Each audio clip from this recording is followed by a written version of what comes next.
Part 2. When Shahryar came back from hunting and saw his brother, he said, "You are well now, brother. I am happy. Tell me, why were you so sad before?" Shah Zaman told him about his own wife and the kitchen boy. Then he told Shahryar about his wife and her slave. Shahryar loved his wife very much. He said, "I don't believe you. My wife's a good woman." "Go hunting again tomorrow," said his brother. "but come back secretly in the evening. Then you'll see them." So the next day, Shahryar went to the forest. When it was dark, he returned on foot. In the morning, the king went to his brother's room and looked down into the garden. His wife and her slave were there. They were kissing and laughing. Shahryar was very angry. He immediately called his vizier. "Kill them both," he said. "Oh, brother," said Shah Zaman. "there are no good women in the world. They are all bad." "You are right, brother," the king replied sadly.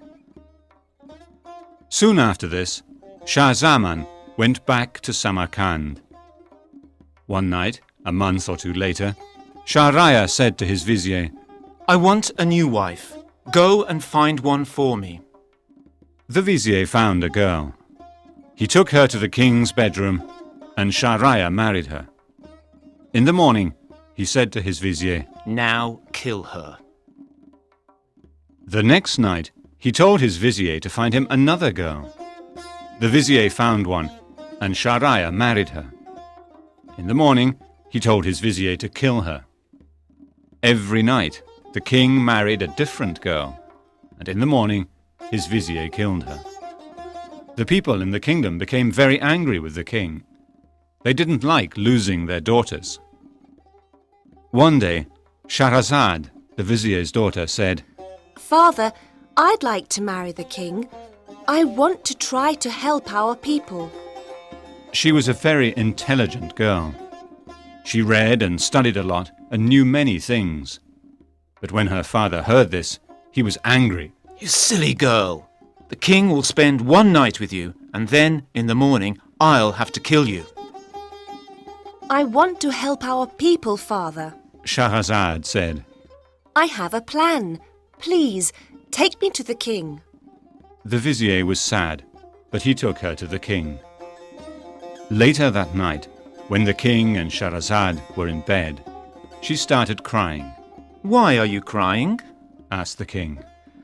"Oh, I'd like to see my sister one more time before I die," she said. So the king sent for her sister, Dinazad.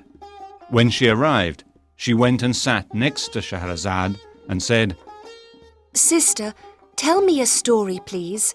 The night will pass more pleasantly." Shahrazad began to tell a story. Dinazad listened. The king wasn't tired, so he listened too.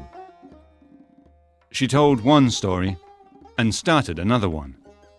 But when she saw the first light of morning through the window, she stopped. "I must know the end of that story," said the king. "You must finish it tomorrow." So her father didn't have to kill her in the morning. The next night, Shahrazad finished the story and started another one. She continued to tell the king's stories for 1001 nights. During this time, they had 3 children. Then one day, the king said, "You are a good and intelligent woman, Shahrazad. I will never kill you. You will be my queen." And they lived happily together for the rest of their lives.